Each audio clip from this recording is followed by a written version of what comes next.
to this fireside chat at CEU InnovationsLab. It's great that so many of you turned up in person, and I know that we also have many participants online.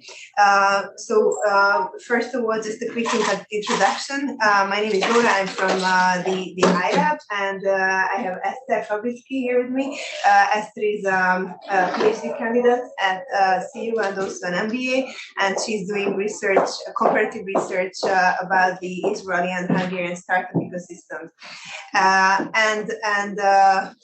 The star of this fireside chat is Tal Catran. Tal, thanks a lot for being here with us today.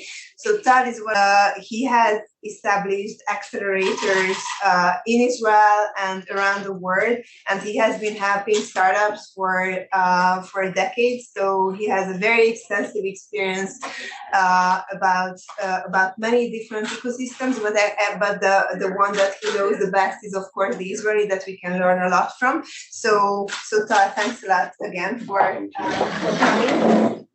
And we have already collected some questions from you, but we would like to keep it like very open. So anytime that you would like to ask, please raise your hand. And maybe we could start with the topic of the Israeli startup ecosystem. So we all know that they have a lot to learn from, and that it has become a leader in the international startup ecosystem. And the government is giving 5% of its GDP into the ecosystem, which makes a big difference from what is going on here in Hungary. So how did this come about? And what can we learn from this, or how should we move into that direction? Thanks, Laura. So first of all, hi, shalom to everyone. Any Israelis in the crowd here? So I can know how Jewish much I can push it. Jewish, of course, counts. So thank you for inviting me, and I would love to share with you facts, numbers, things that you cannot maybe Google and you would like to know. Since I'm here as a fireside, you're expected to grill me. So this would be best in way of discussion. And I would assume that if you made it here today, you have something to ask. Okay, we didn't offer lunch, so you're not expecting anything. Like in India, they come to events, they come for the lunch. But there will be some catering. So you knew that before. But that's secondary, yeah. So I really want you to use the time to ask, because it's expected of you to come out with something that you wanted to be answered. So forget the format. We don't have a format. You wanted to know Israel style, that's Israel style. We wing it. We just go as it goes. I don't know how much you know about our ecosystem. If you visited Israel, which of course I invite you to do and spend your money with our economy, not just mine here, it will be very nice of you. Israel, I would say, first of all, to begin with, acceleration or innovation or incubation of those big names. Well, it all started with, probably you all know, we are called the Startup Nation. And why is it? So the first answer people say is that we read somewhere that you wrote the Startup Nation book, correct? Second is that we read that per capita, per million, you have the most startups in the world. Well, if there are no Americans here, and I know this is an American university, I can say yes, we are the most. But the question is why? I mean, we're in the same size of population. We're nearing, first time we're saying 10 million. We're nearing the 10 million. Why are we different? You want to offer something? It's the army. The army. Okay, army. What do you know about our army? Except for being the best in the world, of course. 3 years together. You have a very strong. You have very strong enemies there. You can say we. It's fine. Yes. We have strong enemies everywhere. Yes, that's true. And as we are pushed for 2,000 years, we had to become smarter. Also, and we try to find all the figures and to find the ACEs. ACEs, yes, that's advice. So when you say Israeli army, so what? We have an army. What's so? Technology. Any army, I think, has technology. I think that what you touched on it is that our army develops its technology, part of it, by itself. Think, an army developing its own technology, cyber-wise, I don't know, defense, but this, the big systems are usually done outside by the big companies and with a lot of American money in most cases, because they also use it. But the army decided that was not from first day. In the last years, is that we are gonna push forward with development inside. Why do you think the army decided to do that? Safer. I have a more simple answer for you. Just because the army saw that people just leave the army very quick. And he said, like any employer, I need to keep them here. So I will offer them a nice job. You want to be a programmer? Good, you can be a programmer in IBM or have your own startup. How about you do it here for me? And we get to enjoy it. It protects the country, so it's good. Everything has a logical explanation. Nothing in your life just happens. You didn't come here today because it just happened to you. So start thinking this way and things will be more logical. So yes, the army is a factor, and the army is a great producer of manpower to the ecosystem. And by that, Israel is considered in one of the first 10 most educated countries in the world. As a fact, Israeli startups raised $25.4 billion in 2021 when you were all wearing masks and thinking COVID. They worked amazingly. What, we did not have COVID? Of course we had. The world had COVID. Still, they raised $25 billion. We did over $82 billion of exits. That's 82 unicorns. In March of 2021 alone, Israel gave birth to 7 cyber unicorns in a 1 month. Where were you? No, you want more? This is what we do. We don't ask for prize. We don't ask you to clap. We just do. Main difference. We do. We don't wait. We don't wait for things to happen. We don't wait to need it. In some cases, we even create the problem for the world. And we solve it. Sorry, if I don't want to interrupt, just while we're on the army subject, I think it's an interesting thing that there's a specific unit in the army, right, that is quite popular among the renowned one, the 8200 one. Yes, and I heard also that they have a WhatsApp group for sourcing these alumni of this unit of the army for startups. Yeah. However, I also have information that there is an issue of manpower for startups in Israel. Could you maybe go into the connection between the two, how this is going to work out, what you see as the future? So first of all, 8200 is the name of an intelligence unit in Israel, very renowned in a way that if you have graduated that and got released from the army, no one is asking where did you graduate university. University is not a factor, although with us, a bachelor's and a master's is kind of minimum in Israel. We don't go for less than that. No one will ask you. You could be then about 22 to 25 when you get released from this unit, and you will start your first day earning somewhere in the neighborhood of 7,000 euros an hour. That's your first salary. This is how you start.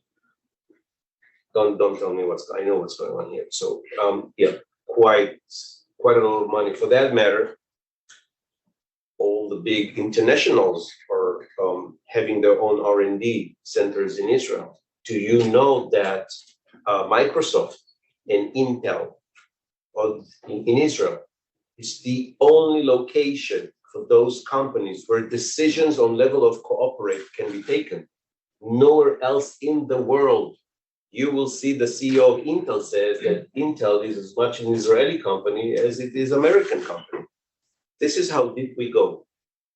We're gonna grow around you, okay? In a good way.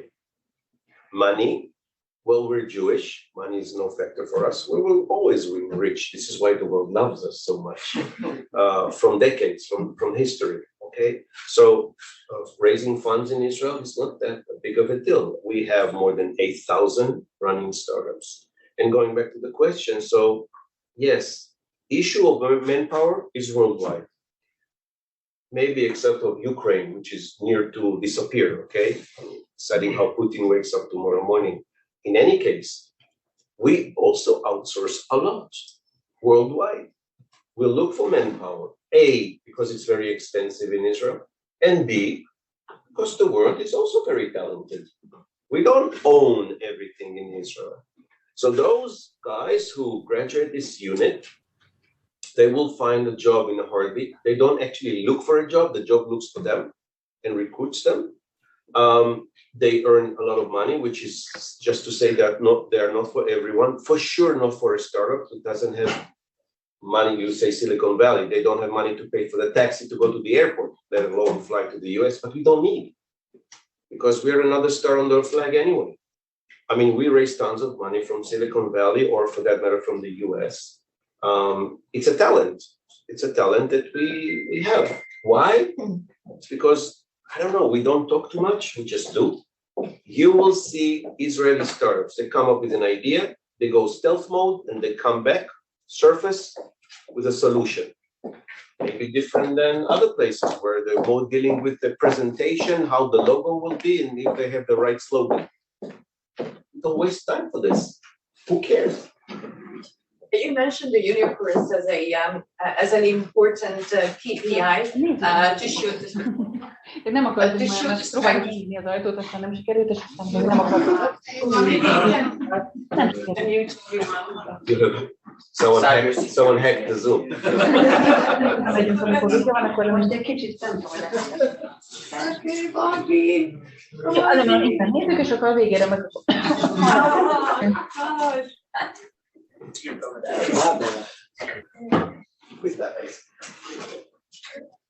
No, they're muted. Yes. Yeah. Okay, as an important KPI to show the strength of an ecosystem, and truly, we never had a unicorn, and there's this huge unicorn hunting going on in the world. Do you agree that this is really a good benchmark showing the strength of an ecosystem, and this is what we should all aiming for? Or it has to do with the startup evaluation? We know that globally startups are very overpriced. So, is this really the good benchmark showing the strength? It's the best benchmark, because all startups dream to be rich, and as richer as they can. They read the stories, or in Israel it's a kind of a daily basis. You see another exit and another exit. I just mentioned the unicorns, but we have those who are acquired by hundreds of millions or tens of millions.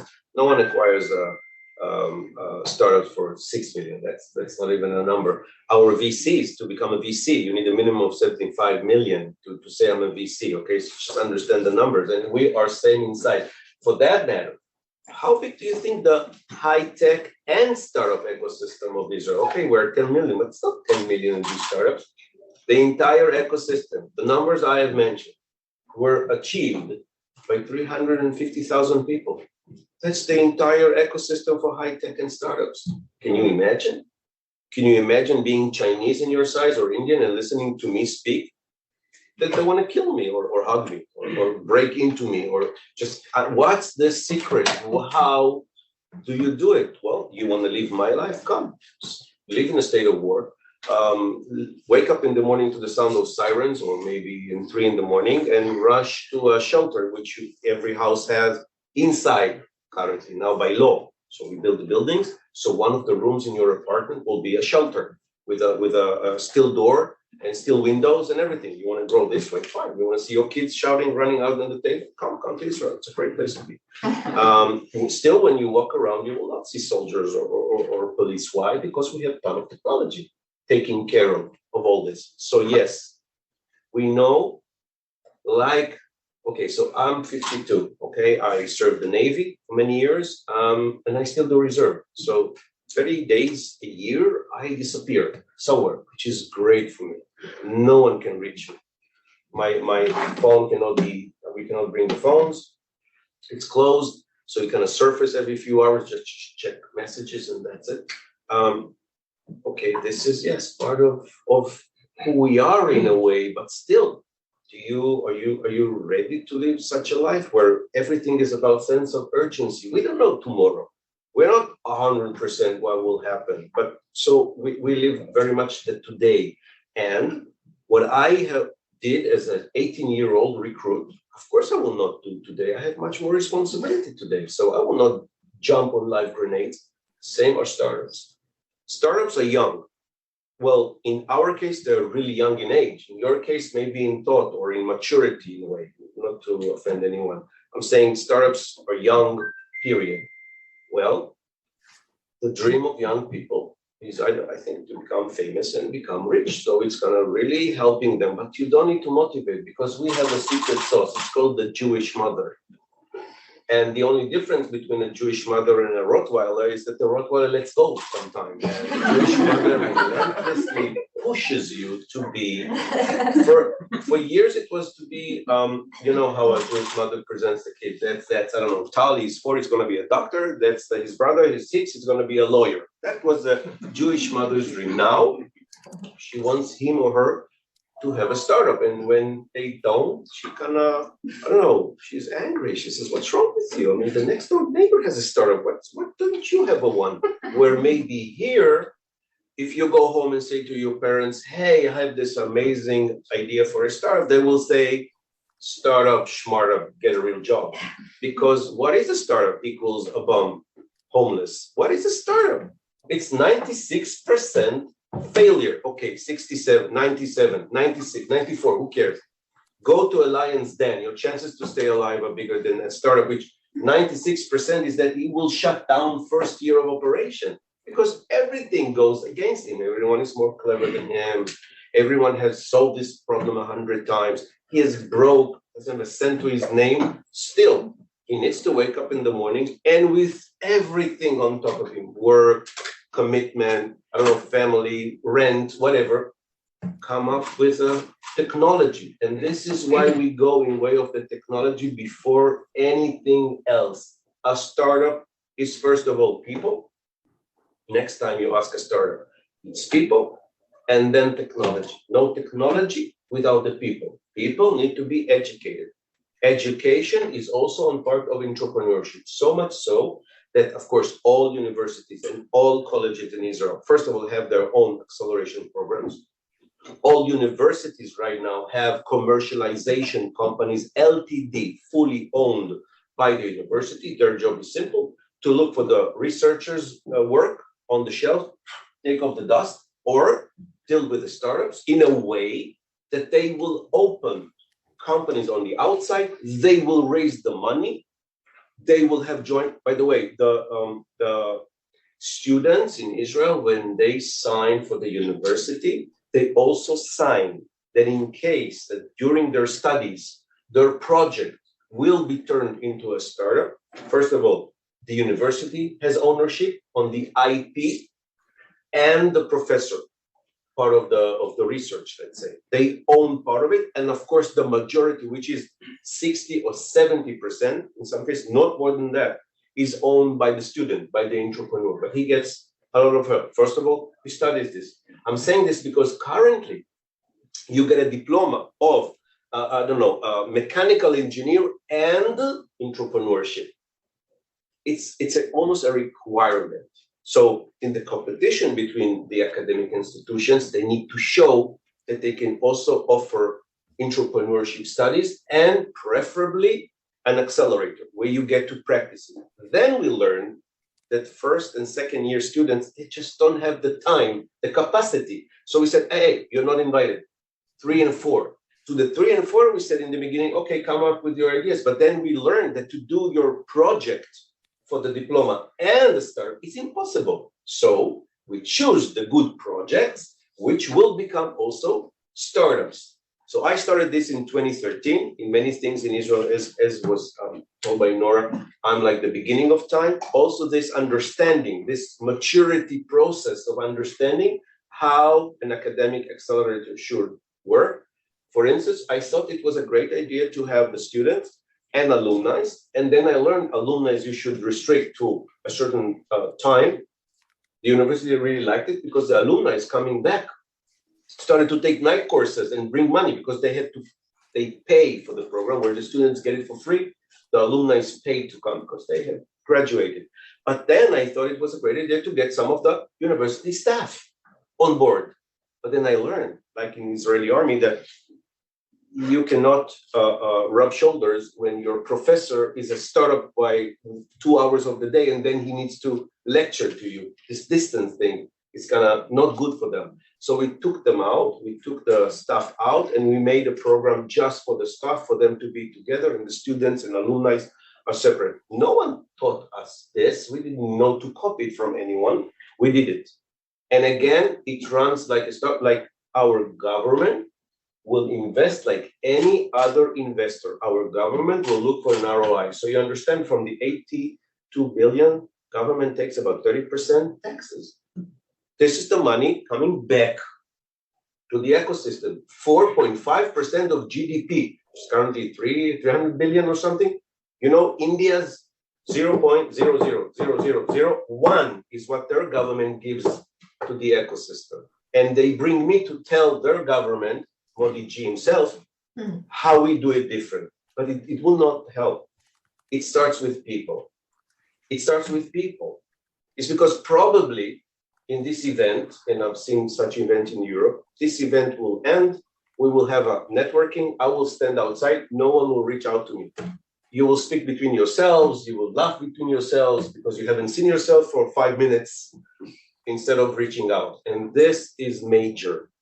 You want to succeed? No one is obligated to give it to you on a silver platter. You want to get it? You take it the hard way. The hard way means get out of your comfort zone. Enough. Startups are exactly not your comfort zone. And I'm saying this all over the world. Startups are not for everyone. Doesn't mean if you don't have one, except in Israel, you're a loser. No, it's not. But give yourself a chance to try it out. The way that our ecosystem works is that it doesn't wait for things to happen. We have an angel law. An angel law very simply says that if I've invested in a startup, I get tax benefit, to say it in short. Why? Because the government said, enough, I'm not the only one feeding this industry. I want the private sector to come in. Private sector said, okay, why should I go for? So they said, okay, well, how did you think that happened? The startup ecosystem stood on hind legs, knocked the door, broke the door, flipped the table, and said to the government, enough. We need more. By the way, Israelis, we are number one on complaining. So don't think you can take this from us. Yeah, please. 10, 20 years ago, very few startups existed. What do you think that 20, 30 years later, how we will see the startup age? Will it be a startup age and we will overcome of this period, and we will see this. That was a very strange, exciting days. But by today, it doesn't work, and we are over. Thank you for the question. I think the only thing that evolved is the name startup, but it was there from the beginning. I mean, we all know Thomas Edison. We all know that JP Morgan was an investor. We all know Tesla. Some of you drive it maybe, but we know Westinghouse. We know Galileo Galilei. We know Michelangelo. They all needed investors. So they... that was not that deep cultural effect on economy as it is currently the startup ecosystems have on the economy. And I will say why. My daughter, when she sees something new, she doesn't go, hey, Dad, that's new. She says, hey, Dad, that's a startup. Okay, so first of all, this comes into the terminology. That's the one. Second of all, startups, now a new name to a business which is about technology.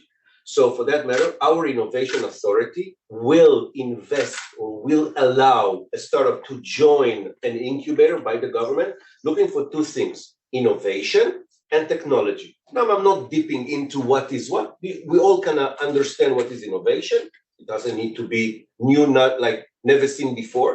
It could be something that we have right now, just innovated in a way. So innovation and technology, meaning if I have a business that's kind of prints logos on shirts, that's not technology. But if the fibers have Wi-Fi, then certainly I am innovative and I am technology. So these two things are major.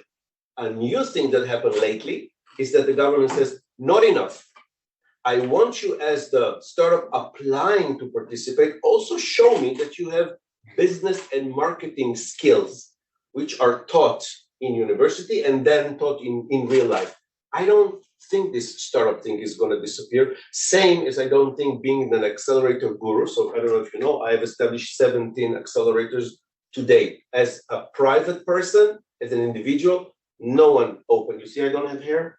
I've done 68 cohorts of crazy. I have 100 entrepreneurs in every given minute. Tal, where are you? This will not change. Why? Because it's already deep inside the culture. It is deep in the understanding that startups are a growth engine. Startups, different than companies that push out.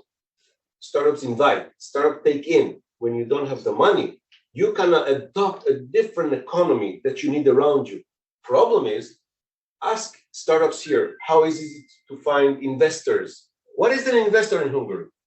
How much does it have a number? Can I give you 5,000 euros and call myself an investor? Maybe yes. In Israel, it would not be even funny to say something like this. Why would a startup need money? Why teach this business thing? The kind of common question I get, what is the difference between a startup and a small business? It's a small business in the beginning. It's one or two people with an idea. Why is it called a startup? Different than something else called a small business. And for that matter, we'll go to the small and medium businesses agency asking for help. We say it's technology. That's the main difference. But I want to offer you another explanation.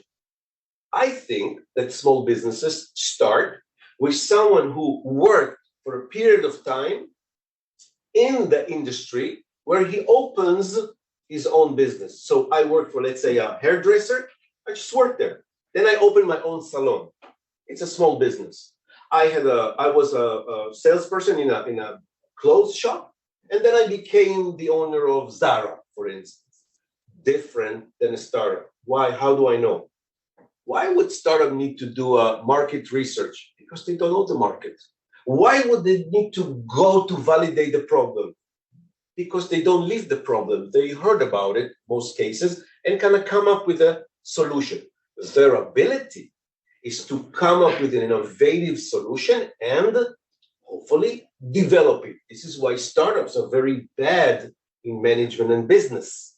Very different than a small business that he doesn't need to do a market. So he comes from within the industry. He knows the work very well. He used to be a waiter.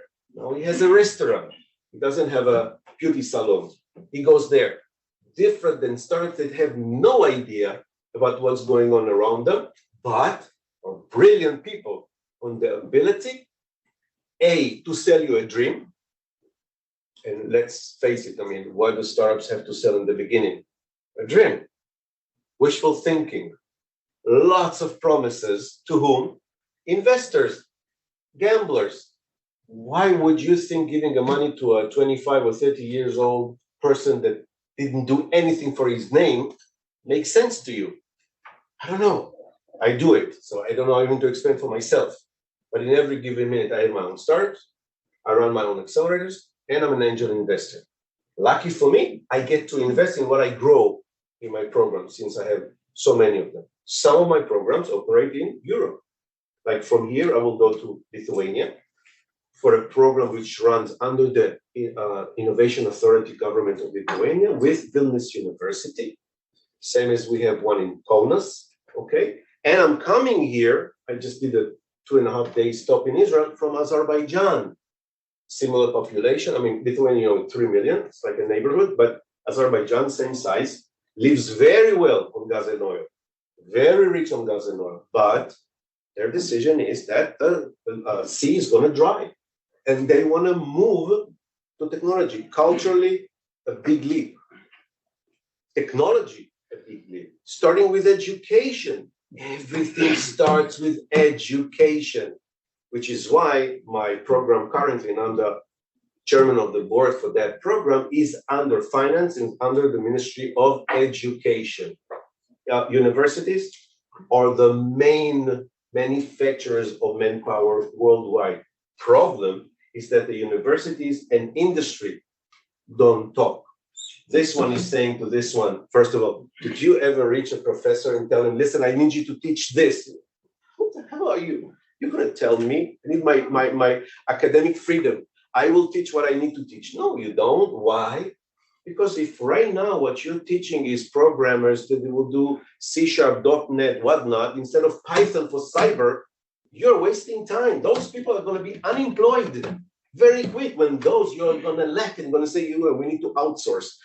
This is when they don't talk. What happens in Israel?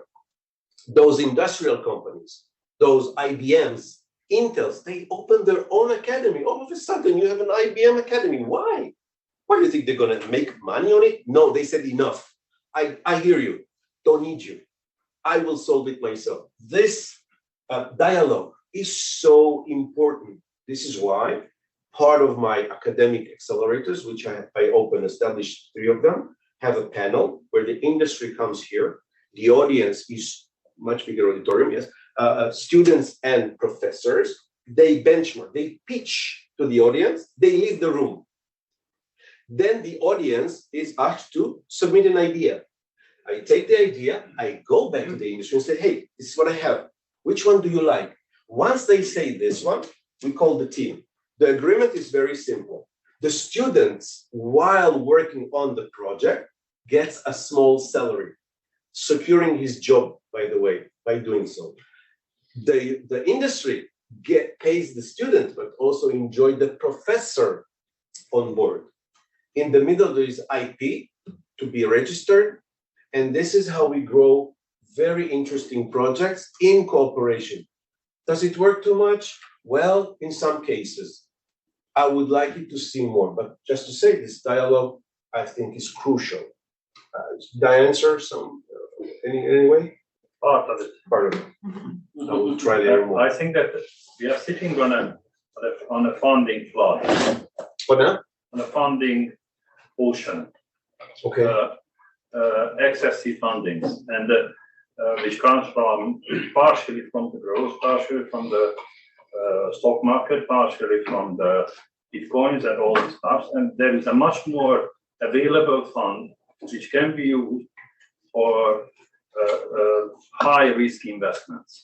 And I think this is the two sides of the coin, that there is a surplus funding on globally available, and it find an area that it can use. It's a high risk investment. My thing is this funding issue, in my opinion, doesn't do good for the ecosystem, because then you kind help the startup think that they must get or be funded all the time, and just, okay, when you have the money, I have a great idea for you. I think funding, especially in the beginning, well, I want to see what I invest in. I don't wait for the CEO or the founder to come to me and say, listen, Tal, I have a great idea. I know how I'm going to develop it, but I just need your money. What? Me? Why my money? Why can't you glue together with your charisma a one person that will do part of the way? You need my money? You're not going to get it. Just not, because this is how there is such an abundance of good people that if I say to him no, probably an hour later I get a better idea and say, oh, I shouldn't put my money there. So this is the one when you have such an abundance. But second, culturally, I think it's a responsibility. And the word here is responsibility. Do you take responsibility? Because it looks, some of you are near my age, which I expect you to be either an investor sitting in a room, or you have your own startup, or maybe you mentor one. Do you mentor startups? Do you feel the sense of responsibility that 2 words from you kill, scars a startup for life? I don't know if people understand this responsibility talking to startups. Yes, they are a delicate animal, very delicate, crazy people. You don't have crazy, because what I said, because everything is so hard, and working in a startup is so tough. I mean, you live the mania depressia every hour. You don't even get to live it once a week. That's your life. And to handle it, it's not for everyone. Why should I need to push them also and kind of wipe their chin and tell them how good they are on a daily basis, where I expect them to be tough? I want them to make sure that my money is well handled. What am I giving them? So before that, I want to give them advice. I want to see them operate on my advice, or whatever advice they come up with. We again, and I'm saying this in Israel mainly, but I think it should be like this all over the world. We can work on KPIs, we can work on deliverables. You say something, you deliver it. You don't, what can we speak about more? Intentions are great. That's not something that you work on. I will do my best. My best, your best is kind of different. We need to work on proof. The proof is technology. Sorry. Yeah. Just while you're on the subject of mentors, because you mentioned the advice. So could you talk a little bit about the culture of mentorship in Israel? And also, I know that there's a bit of a less formal culture around it, that you can reach out to actually really successful CEOs or founders of startups. It's a more informal environment. Could you maybe go into this, how that?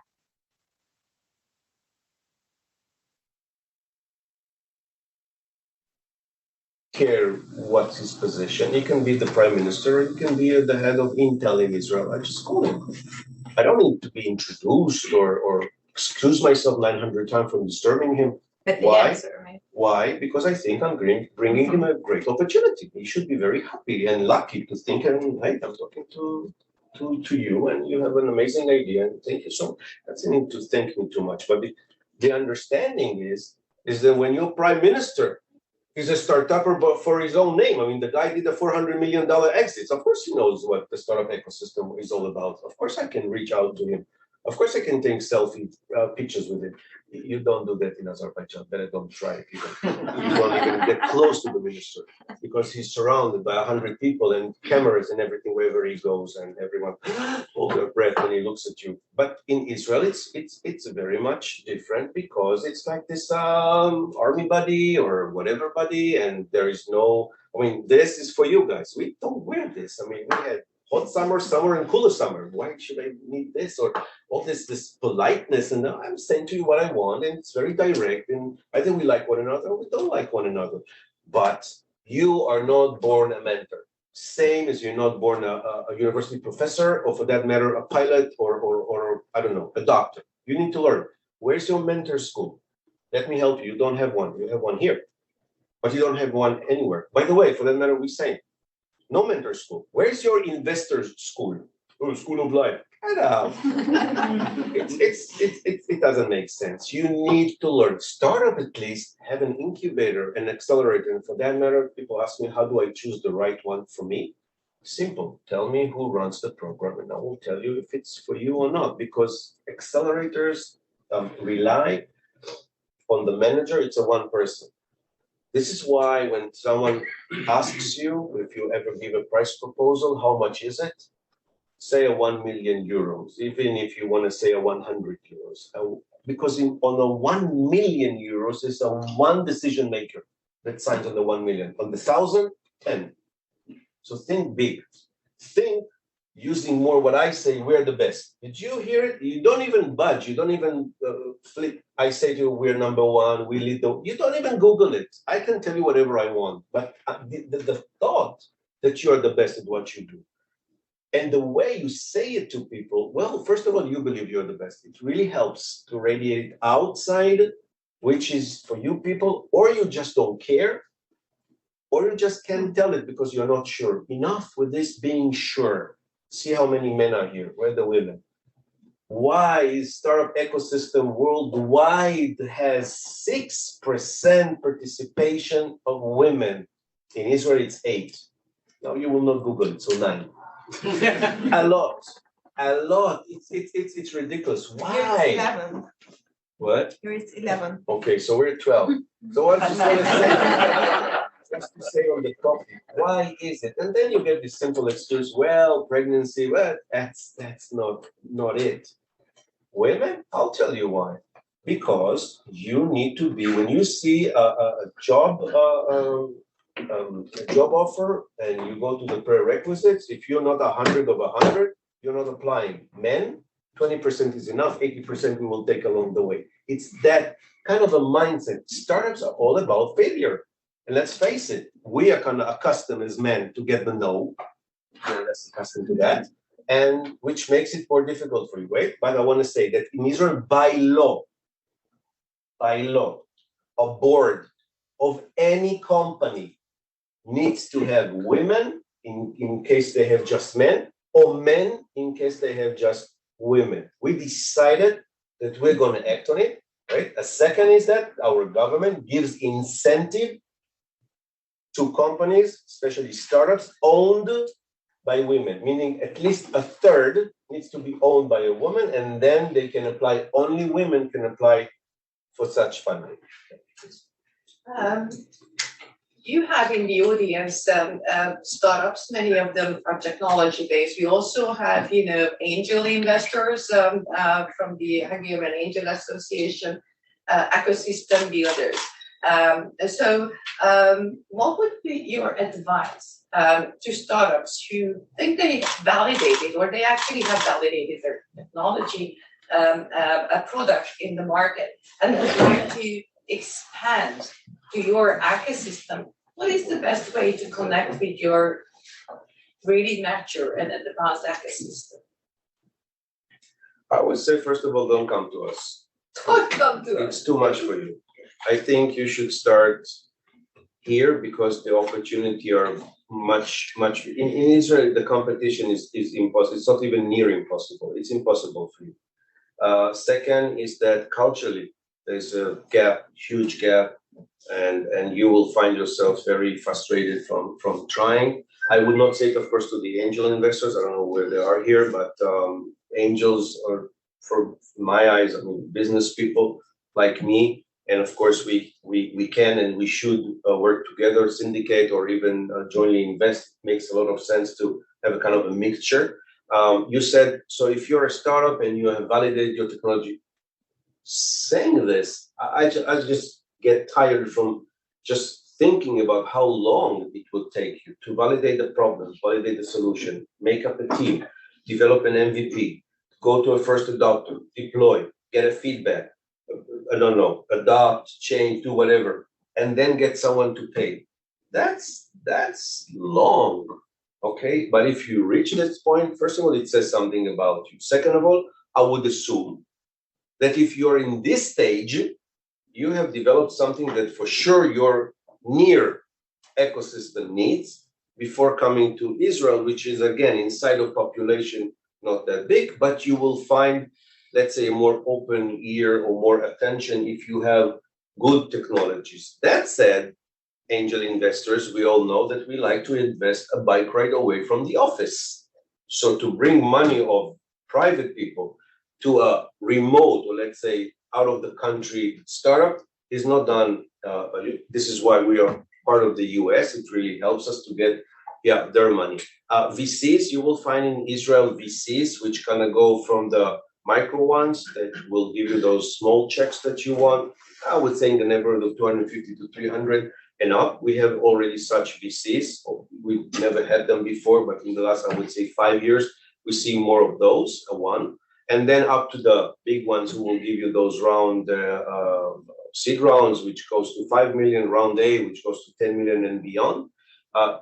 You will get easy, let's say a 1 million for about 10% of your company. That's kind of the common practice in Israel for VCs. Then you have the CVCs, the corporate VCs. which is very interesting for you because if you're developing a technology relevant for IBM or Intel, it makes sense that they will be your first investors. M12 of Microsoft does it a lot in Israel. Okay, so they will invest not a 1 but a 6 million, easy, just to begin with on an early stage. Okay, this is the maturity that you wish for yourself, but this was managed, this was grown, first of all, over years. We are not doing this from last year. We've been doing this for decades. Give yourself time, but have a goal, have a target, put yourself in KPIs, work together. Companies compete, startups unite. That's the slogan. If this ecosystem does not come together, you are going somewhere. By the way, I'm saying this always to ecosystem. Startups will always find a way. They're resourceful people, smart, amazing people. They will find a way. Most of them will die along the way. But those who will make it. These are the ones that you want, of course. Invest a lot in education. Education is not just to teach the entrepreneurship, just to try and move this mindset. What is a startup? What are startup people? What do they need? What feeds them? What do they need in the way of help? What can they bring back? Community. Community is so essential for startups on a level of national level. By the way, don't wait for anyone to do it. Just open yourself a WhatsApp group like I have in the many countries I operate. I operate in about 30 countries. I opened the WhatsApp group for the ecosystem. By the way, most of them are very silent ones because they're all like this, reserved. And I see over 3, now I can tell you over 3, the oldest I have is 4 years. They have gone through a change. They see the change. I don't need to show it to them. Yeah.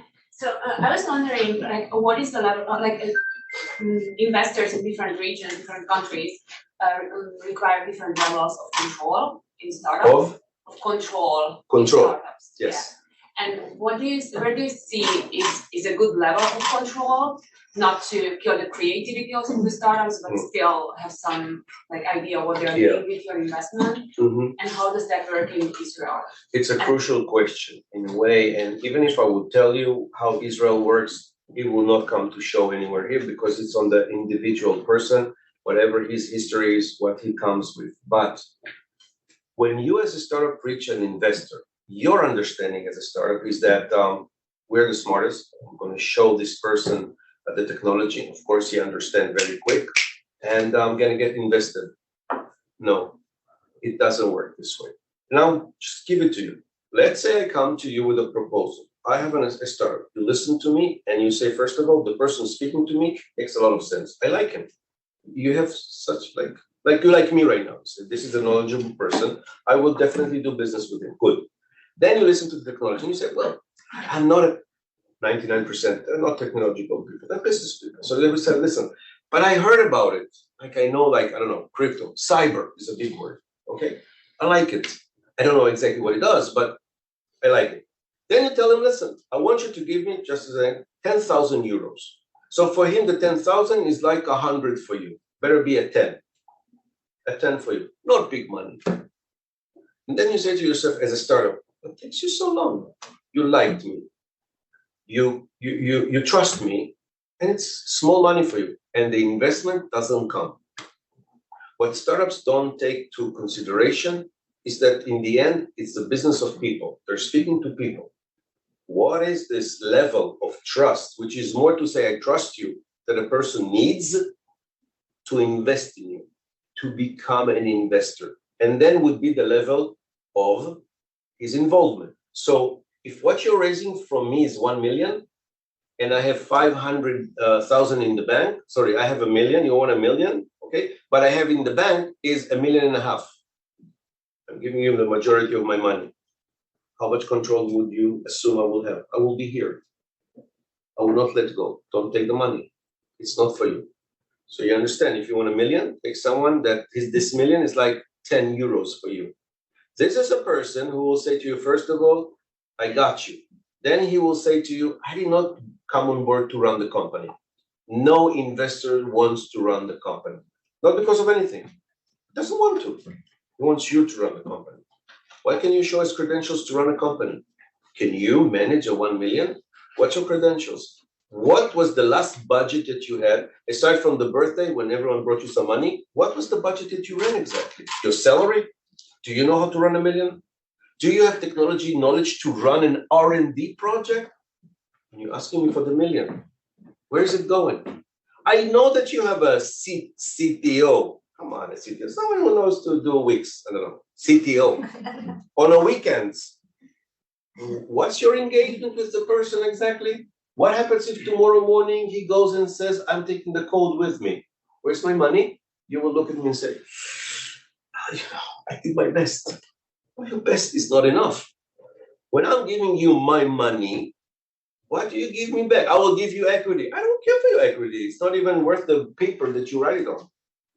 My money gives you the value. Before that, you had nothing. Understand the mindset.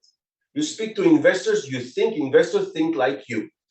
Well, I gave my blood, my sweat. I was cheering. I don't care. I just bought a chair. This is what I bought from you, for my money. It's an asset. I sit with my friends, with all these cigar and the scarves on the yacht, and I tell them, well, by the way, you're a by the way in the conversation.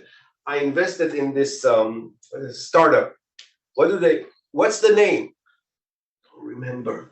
Okay, what do they do? Something in cyber. What do you think he's a person like you. His wife tells him on the way back to bring milk and eggs. I mean, he's run by someone. That's an investor. So can I tell you what's the level of control that you will like? It's what you show him. If you show him that you can run the show, when you answer before he asks, well, you build a level of credibility. What happens the first time when you don't meet a milestone? Oh my God. This is what you should ask yourself. When you do this, when you get married, you need to think about divorce. Same here. This is why you have a term sheet. This is why you sign an agreement. This is why probably most of you that have started never signed a founder's agreement. Hopefully you did, because you don't want to think about the day after, but this day is evident to come. Also, your disagreement with your investor. Also, the second round where he looks at you and says, okay, how much do you need? 150, great. Why did you give me in shares? 15%? I have the money ready. Where's yours? And you get diluted. It's not an art too much. It's not something that you cannot learn. It's something that you need to practice. And what startups are great in is knowing this, but doing absolutely nothing about it. It's like everything is served to you by, probably this accelerator is serving you all the knowledge, but you like to have it. You would like to have all the perks. You would like to know all the big names are here, all the big professors are here, but you're not using any of it. And they keep on giving you because they feel this is what they need to do and just trust you that you know what to do with it. And then comes the investor and says, oh my God, in all this mess, now I need to live here and manage all this. Think about the investor. I hope you have a panel where I would suggest to have the different kind of investment channels that you can have sitting here and talk to you openly and say, I can say as an angel, how do I invest? I can tell you as a VC, what do I look for? It's quite organized. It's not something that we invent, but it's personal to me. You should know it. And you should know when you speak to an investor, what his interest, what's his angle, what makes him tick. You don't just call him and say, hi, I need your money. You will never do that. And you don't find it problematic to present half hour and say, I need €500,000 from you. Go say to your parents, they give you $500,000. Or to your friends for that matter. When your only market survey was to ask the family, do you think I'm smart? What do you think your mom will say? I have a question about the role of the government, because you say that most of this is coming from the grassroots, but you many times also mentioned the role of the government in Israel. And before we came here, you also mentioned that it was a decision by the government, like many decades ago, that they would support technology and innovation and startups. So if the mindset on policy level is different, then how do we get there? But a quick 1 minute answer, please, because we're running out of time. So just let's wrap it up as well. I will just say simply that our government is somewhat different than yours, and the current one or all of them? right? Don't be mistaken. We share the same problems. Don't think that although we are the chosen people, we are same like anyone else. Really, we have the corruption, we have the problems, we have everything that you have, but we don't care too much for this. We just do. Really, this is what we do. We don't wait for anything to happen. Yes, our government did be involved, but I told you, if your government is involved in a way that it trusts the ecosystem as any investor to make money for itself, then you got the answer. This is why our government is involved. He knows he gets a lot of money if this works, and they're very happy to say it. Second, well, we're reminded that we're Israeli, meaning that a third of the world doesn't like us, another third boycotts us, God knows what. So we have a very small portion of the world, and what you can take to everyone, okay, maybe you don't like me, but I have great technology. Well, that's kind of a door opener. It puts you like everyone else. We don't need to be in the G12, G8, G7. We are on G. Okay, we're G, and then you come and you see that you come to us, you come to cooperate with us, you come to buy our smarts, our knowledge, and it works for us as people and works for the government. But we share all the problems that you can imagine are there. We are just different as people. We don't wait for things to happen. We make them happen. We complain all the time. This is who we are. And it works for us. In the end, I mean, you see the results.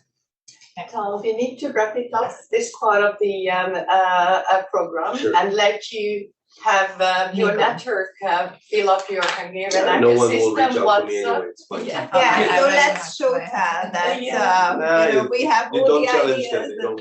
Yes. And so we will have the networking part starting now. Thank you so much for the exciting conversation. And I'm sure there will be many who will want to have discussion with you one-on-one. And let's start the Hungarian ecosystem WhatsApp group. This is So that you definitely something that we want to do. I need to say thanks because also I'm here because of POSI. I don't know if you know POSI, the Open Innovation Platform, which connects startups and investors in a way, connects whole ecosystems, starting with ideas, then towards the startup themselves, the opportunities, the investments. So people are here. Christine is here. Very shy. He was shy. He's shy. You're also here. Okay, so we are all here. So you have positive team, and you're of course very invited to connect. I would like just one thing I need to do always. I need to make a selfie. Wait, now the selfie I will stand. Wait, I will stand here and do it this way. The picture is not the selfie I'm taking, but the selfie he will take of me taking. Okay, that's the important part. So don't look so much into my. Just one sentence that, as you know, this event was co-organized between POSI and the iLab. So also on behalf of the iLab, I would like to thank you for this opportunity for bringing us Tal, and it was great cooperating with you, and we hope to continue this in the course future. We are very open to collaborate with also with CEU and with the startups. Thank you. Don't be angry. No, it's fine. And thank you all who participated. If you're not in the picture, you're not in the but this is the big picture, so we will take all of you. Okay, don't worry. Not the ones here probably, but yes. Can you get also this? Yeah, we'll move closer. So okay, so I'm doing this.